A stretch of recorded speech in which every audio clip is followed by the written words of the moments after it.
Bom dia, queridos amigos e irmãos. Vamos então abrir as nossas Bíblias em Mateus, capítulo 13. Estamos a chegar ao fim deste capítulo.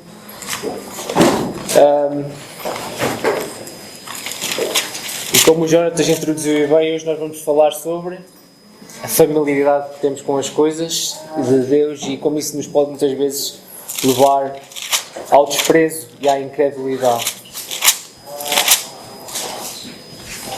Existe um ditado popular que diz que a familiaridade gera o desprezo. Quando nós estamos familiarizados com alguém ou com alguma coisa, deixamos de lhe dar o devido valor. Por exemplo, nós vivemos em Portugal e nós, dito pelos de fora, temos as melhores gastronomias do mundo, temos o melhor clima do mundo, temos sítios maravilhosos, praias incríveis, montanha, campo, tudo espetacular. E o que é que nós dizemos que vivemos aqui? Os outros países é que são bons. Os outros países é que a gente vai, é que tem sítios lindos, tem comidas boas. E não sabemos dar valor àquilo que nós temos aqui em Portugal, que é tão bom. Porque nós estamos habituados a isto. Crescemos aqui, vimos isto, temos estas comidas. Para nós é o normal. O que vem de fora é que é bom. E nós não sabemos dar então devido valor àquilo que nós temos e que nos rodeia. E Deus concede-nos um privilégio tão grande que é ter uma igreja local, podermos estar livremente aqui, podermos abrir a sua palavra, ouvi-la livremente. Nós temos o privilégio de conhecer quem é Jesus, de estar na sua presença neste momento e em qualquer outro lugar do mundo temos este maravilhoso privilégio. E nós, será que damos o verdadeiro valor a isso? Será que nós acreditamos que estamos realmente na presença de Deus? E acreditamos que Ele enviou o Seu Filho para morrer pelos nossos pecados e nos salvar da sua ira? Cremos que Jesus está agora no trono do universo reinando em glória, ainda que a gente não consiga ver com os nossos próprios olhos. O reino de Deus está instaurado. Jesus venceu a morte e é o Senhor do universo. E Ele agora chama a todos os homens ao arrependimento para que possam ter salvação dos seus pecados. Jesus chama-nos a deixar as nossas vidas, os nossos desejos e planos e a vivermos para Ele. Ele chama-nos para sermos seus discípulos, seus seguidores, abdicar de tudo aquilo que este mundo tem para nos dar e Ele passar a ser o centro das nossas vidas. E nós temos sido capazes de fazer isso. Nós já entregamos a nossa vida a Ele e o seguimos em tudo. Obedecemos a este chamado de Jesus ou ainda não cremos verdadeiramente em quem Ele é? Queridos amigos e irmãos, é mais fácil tornar-nos incrédulos quanto a estas verdades do que nós pensamos. A incredulidade é um dos pecados que mais assola o nosso coração.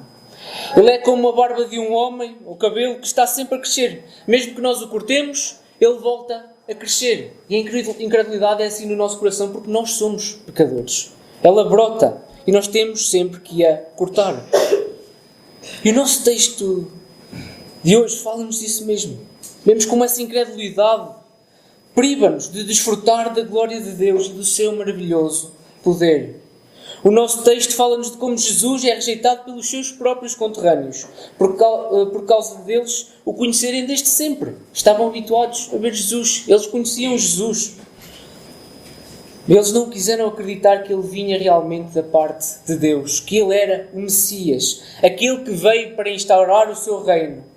E isso levou-os a perder o privilégio de usufruir das grandes bênçãos, de ter o Senhor com eles e testemunhar a glória do Messias. Vemos que esta passagem também é uma ponte para os assuntos do capítulo seguinte. O ano de popularidade de Jesus chega ao fim e iremos seguir entrar no ano da paixão. E neste episódio Jesus, a partir daqui, irá deixar mais a proclamação pública da palavra e começará a retirar-se, ensinar e preparar os seus discípulos. Então vamos ler a nossa passagem de hoje, Mateus 13, 53 a 58. Diz assim a palavra de Deus. Tendo Jesus proferido estas palavras, retirou-se dali. E chegando à sua terra, ensinava-os na sinagoga, de tal sorte que se maravilhavam e diziam: de onde lhe vem esta sabedoria e estes poderes miraculosos? Não é este o filho do carpinteiro? Não se chama a sua mãe Maria e seus irmãos Tiago, José, Simão e Judas? Não vivem entre nós todas as suas irmãs? De onde lhe vem, pois, tudo isto? E escandalizavam-se nele. Jesus, porém, lhes disse: não há profeta sem honra, senão na sua terra e na sua casa. E não fez ali muitos milagres por causa da incredulidade deles.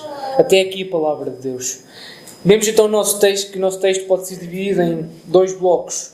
O primeiro assunto é do versículo 53 ao 57, em que nós vemos como a familiaridade com Jesus, com a pessoa de Jesus, gera o desprezo por ele. E depois no versículo 58 nós vemos que a incredulidade é a grande barreira que nos separa de Deus. Então, no primeiro bloco, vemos a familiaridade com Jesus gera o desprezo. Versículo 53 nós lemos que Jesus, depois de ter terminado de ensinar aquelas parábolas e explicar aos discípulos, ele partiu para outro lugar. Mateus diz-nos que Jesus foi até à sua terra, à sua cidade natal. E nós podemos afirmar que essa cidade é Nazaré, porque Jesus nasceu em Belém, mas ele passou maior parte da sua vida em Nazaré. José e Maria eram de Nazaré. E então Jesus foi à sinagoga, provavelmente era um sábado, e começou então a ensiná-los. E as pessoas, aquelas pessoas que conheciam Jesus desde pequeno e que o viram a crescer e a tornar-se um homem, um carpinteiro como o seu pai José, ouviram as suas palavras e ficaram admiradas com o seu ensino. Elas ficaram absolutamente espantadas, a tal ponto de começarem a questionar de onde vinha toda aquela sabedoria. À partida, parece que aquela admiração poderia levar aquelas pessoas à fé e à adoração de Jesus como realmente o Messias. Mas não. Aquela admiração levou-os a começar a questionar como é que era possível alguém que eles conheciam tão bem, que vinha do meio deles, que era um humilde carpinteiro e não tinha nenhuma instrução rabínica e agora ensinava daquela maneira. E com aquela autoridade e toda aquela glória. Eles não estavam a conseguir conciliar o Jesus, o carpinteiro, com Jesus, o profeta que traz o Evangelho da Salvação, o Messias. O facto de eles conhecerem o passado de Jesus, terem uma grande familiaridade com ele, estava a ser um empecilho para que eles crescem em Jesus como o Filho de Deus. Eles conheciam tão bem as suas origens, conheciam os seus irmãos e suas irmãs que viviam entre eles. E eles questionavam-se: de onde poderia vir tal sabedoria? De onde é que vem tudo isto? E a resposta parece óbvia. E ela é óbvia. Jesus é o Filho de Deus. Ele é o filho de José e Maria, foi criado por eles e cresceu com eles. Mas ele também é o Filho de Deus que tinha chegado a sua hora de anunciar o reino de Deus. Mostrar que ele é aquele que o povo esperava. Que ele é o próprio Deus encarnado, o Emmanuel, que veio para trazer salvação e libertação ao seu povo. Mas eles não conseguiram ver isso. Eles não quiseram entender. Todas aquelas questões, em vez de os levar ao reconhecimento de Jesus e à adoração, levaram eles a escandalizarem-se em Jesus. Por incredulidade e por inveja, se calhar também, muito provavelmente, eles rejeitaram e desprezaram o Senhor Jesus Cristo. Então Jesus, perante este ódio e desprezo que viu vir da parte deles, concluiu: não há profeta sem honra, senão na sua terra e na sua casa. O lugar que deveria ser mais fácil e provável em crerem e acreditarem em Jesus, porque tinham uma grande familiaridade com ele, e crer na sua mensagem, é o lugar em que ele é mais odiado e desacreditado. E Jesus intitula-se aqui de profeta, porque ele é o profeta que haveria de vir. Nós podemos ler no Deuteronômio 18 o seguinte: suscitar-lhes-ei um profeta no meio de seus irmãos, semelhante a ti, em cuja boca porei as minhas palavras, e ele lhes falará tudo o que eu lhes ordenar. Jesus é este profeta que viria para trazer o Evangelho da Salvação. É aquele que o Senhor prometeu enviar para anunciar o seu reino. Ele deveria ser tratado com honra de vida, mas não foi. Não creram na mensagem dele. Eles não o reconheceram e ainda o desprezaram. O mesmo aconteceu com outros profetas do Antigo Testamento, que eram levantados por Deus para anunciar os seus decretos, mas eram sempre rejeitados pelo povo. Jesus foi igual, mas de uma forma ainda mais grave, porque rejeitaram o próprio Deus. Ele foi rejeitado na sua própria terra pelo seu próprio povo. Como diz João 1, 10 e 11, o Verbo estava no mundo, o mundo foi feito por intermédio dele, mas o mundo não o conheceu. Veio para o que era seu e os seus não o receberam. Jesus estava entre os seus, os seus ainda mais próximos, os seus conterrâneos, e eles não creram nele. Não acreditaram que ele era o Messias. Isto leva-nos a pensar como nós podemos também cair neste mesmo erro de desrespeitar o Senhor por causa da familiaridade que nós temos com Ele.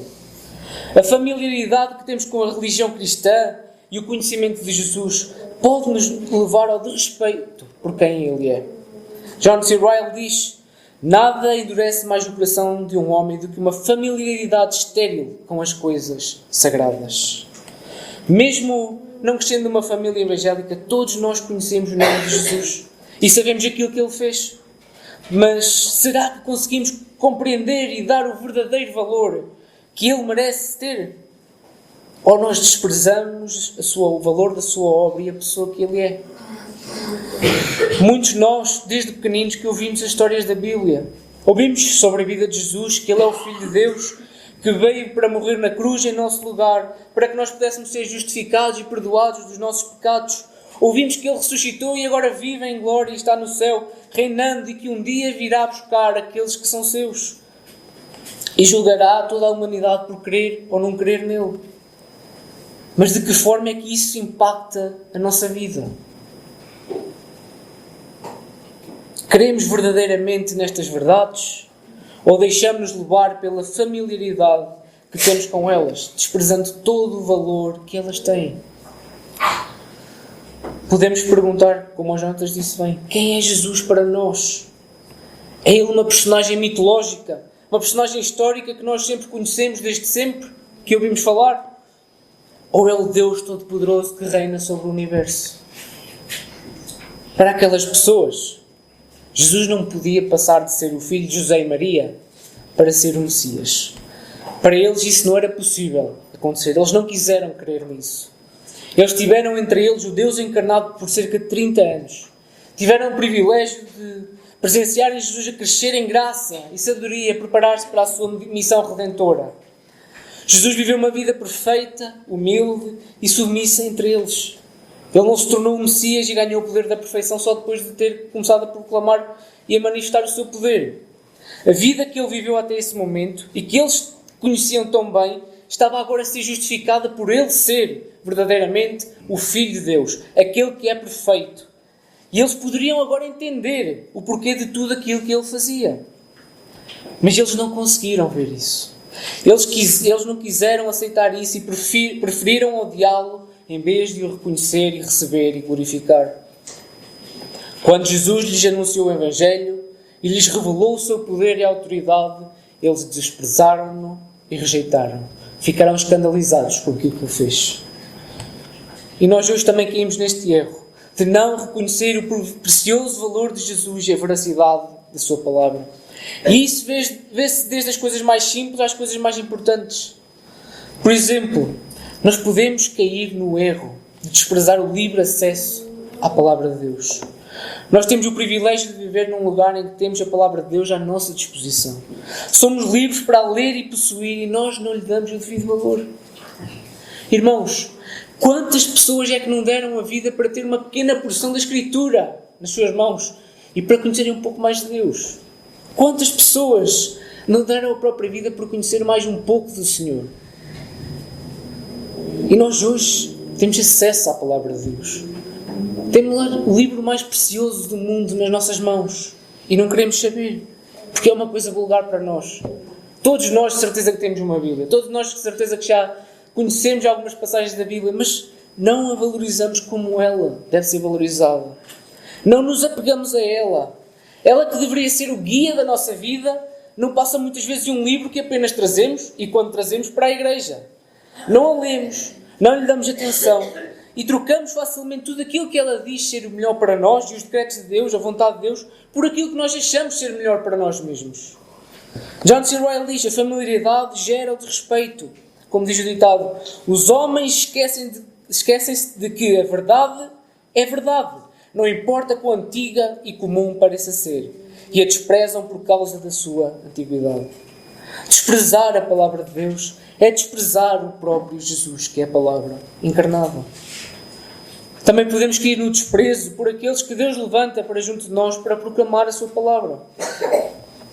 Podemos cair no erro de desprezar aqueles que são os pregadores da nossa igreja.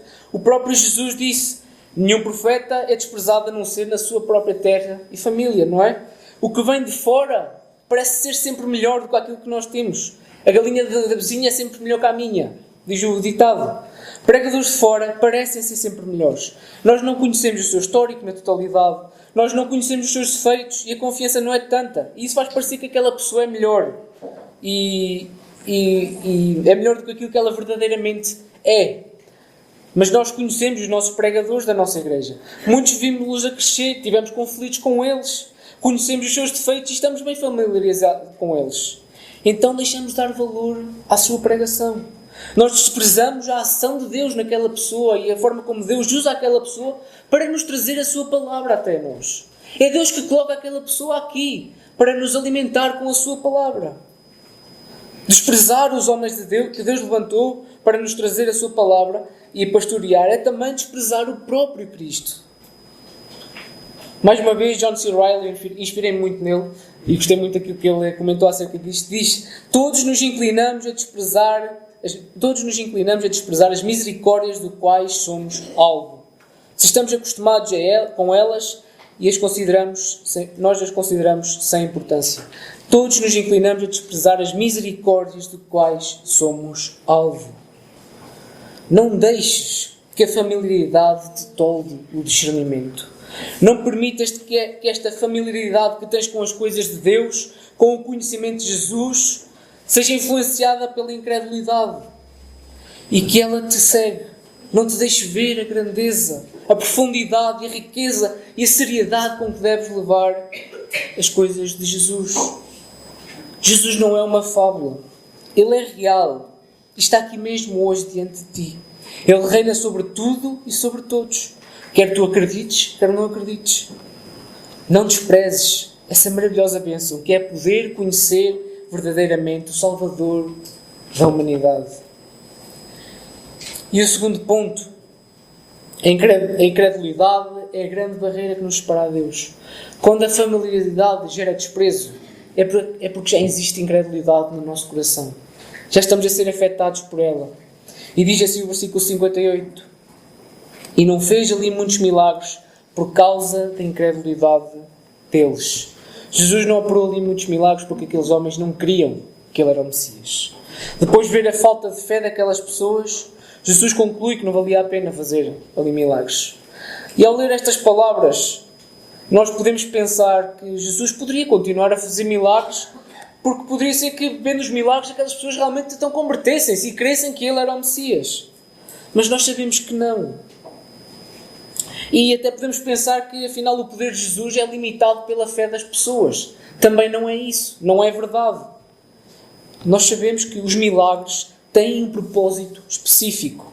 Eles são evidências que o reino de Deus está a chegar e que Jesus é verdadeiramente o Messias. Jesus não vai fazer milagres só porque lhe apetece ou porque quer ter mais audiência.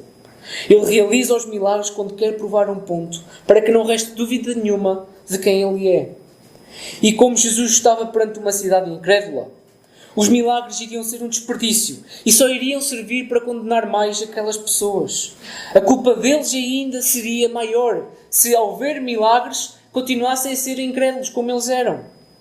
Olha o que Jesus fez em Mateus 11, 20 a 24. A Natasha vai projetar e peço ao irmão para ler. Em que Jesus repreende as cidades por elas não se arrependerem e quererem mesmo vendo os milagres que ele fazia. Peço então o irmão para ler.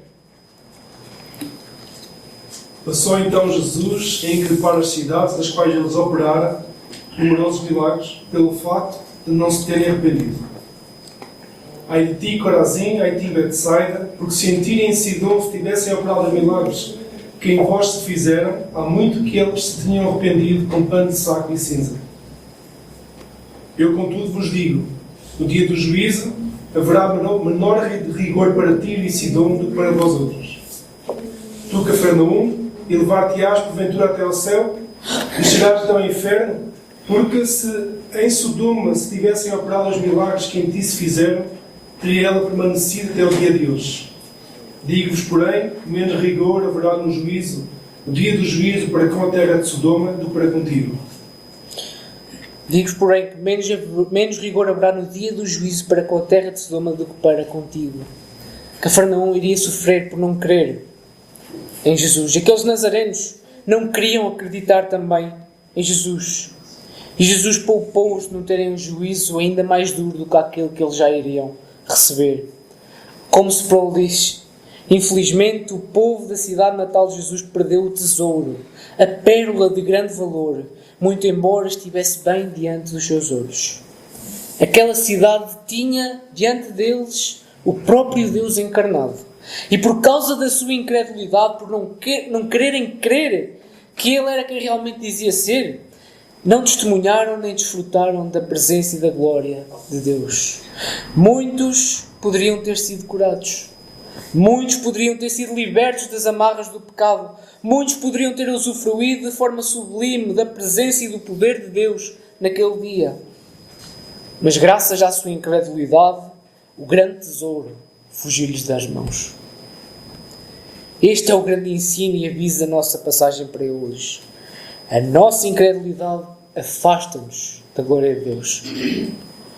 Nós podemos ver isso desde o Éden e ver quais são as consequências de não querer e acreditar na palavra de Deus. Adão e Eva caíram porque não quiseram acreditar naquilo que Deus lhes tinham dito. Vemos também na história do povo de Israel. A geração que saiu do Egito não entrou na terra prometida. Porquê? Porque não quiseram crer em Deus. Não quiseram crer que Deus os iria levar para a terra prometida. Graças à sua incredulidade, eles não entraram na terra prometida. Várias vezes ao longo da história, a nação de Israel era castigada por Deus porque abandonavam a fé em Deus e não queriam saber dos seus avisos que Deus fazia através dos profetas que ele levantava. Eles tornavam-se incrédulos, desprezando o Senhor e a sua vontade. E hoje mesmo, nós continuamos a afastar-nos de Deus e a não querer acreditar naquilo que Deus nos diz. Por causa da nossa natureza pecadora, nós não queremos acreditar que Jesus é o Senhor e por isso ficamos privados de contemplar e desfrutar toda a sua glória e poder. Nós não acreditamos que somos pecadores. Não queremos que precisamos do perdão de Deus. Não queremos que Jesus é o Filho de Deus, que Ele é o único que nos pode salvar e dar acesso novamente a Deus.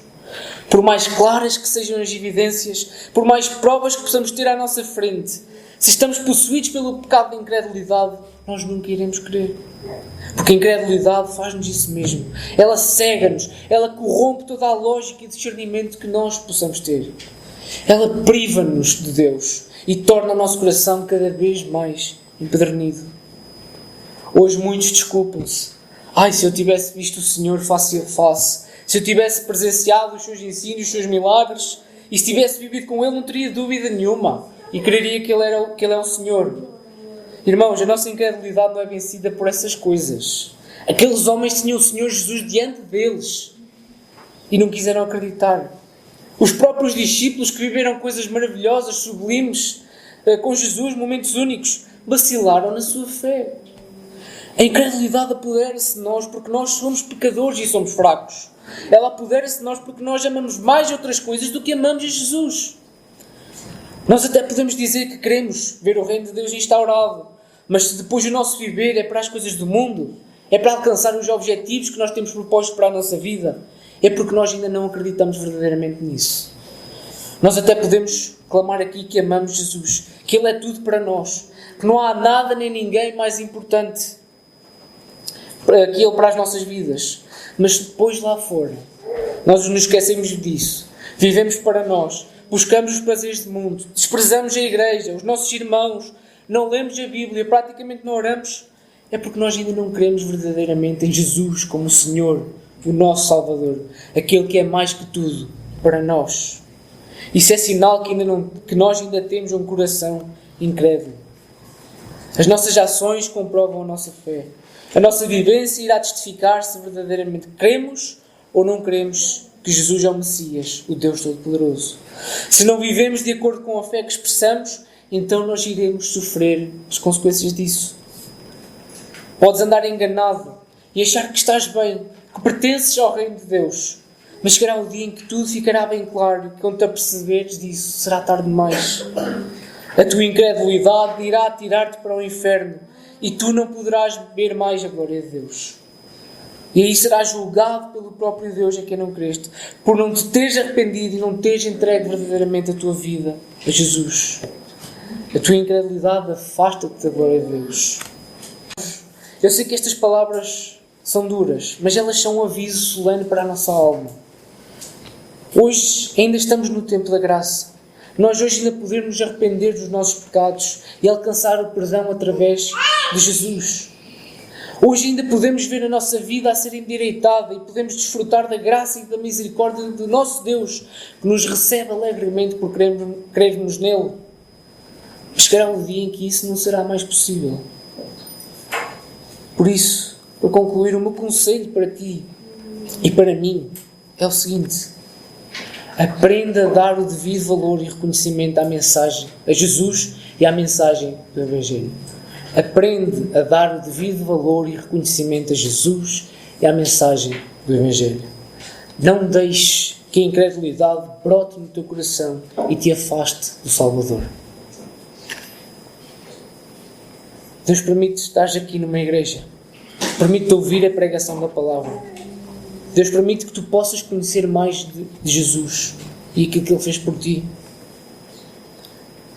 Hoje mesmo tu tens o privilégio de estar aqui na gloriosa presença de Jesus, ainda que não o vejas. Tu viste e ouviste quem Ele é. Presenciaste a celebração da ceia, em que viste aquilo que Jesus fez por ti, para poderes ser perdoado dos teus pecados. Por favor, não desprezes isso, por causa da familiaridade que tens com estas coisas.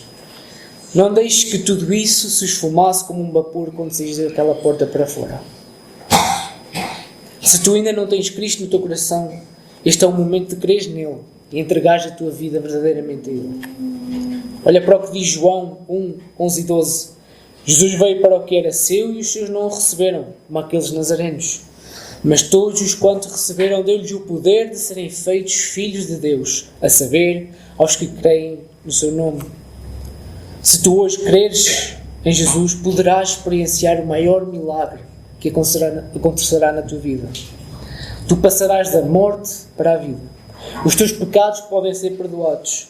E Deus restaurará a tua vida e passarás de inimigo de Deus a filho de Deus. Sairás do reino das trevas e da morte e passarás para o reino da luz, para o reino de Deus, por toda a eternidade.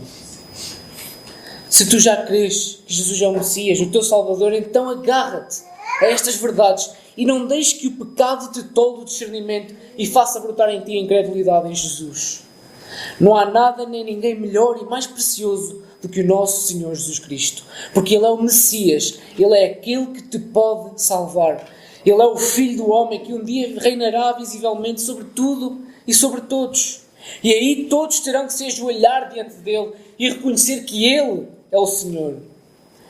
Ainda que a tua carne muitas vezes te queira puxar e tentar convencer do contrário, não permitas que isso aconteça. Haverá muitos momentos de dúvida da nossa fé. E se tu estás com dúvidas na tua fé, clama ao Senhor por ajuda. Ele está pronto para te ajudar e para te fortalecer. Não deixes que isso te afaste do Senhor. Pelo contrário, combate a incredulidade buscando o Senhor, através da sua palavra, através da oração. O melhor antídoto para a dúvida e para a incredulidade é a palavra de Deus. Nela acharás as respostas que precisas e verás que Deus não te deixará na dúvida e nem te deixará sem resposta. Ele mesmo te fortalecerá e manifestará a sua glória em ti. Que o teu coração possa olhar sempre para Jesus e agarrar-se a estas verdades, que Ele é verdadeiramente o Messias, aquele que reina, e que não nos deixemos levar pela incredulidade. Que o Senhor nos abençoe. Amém.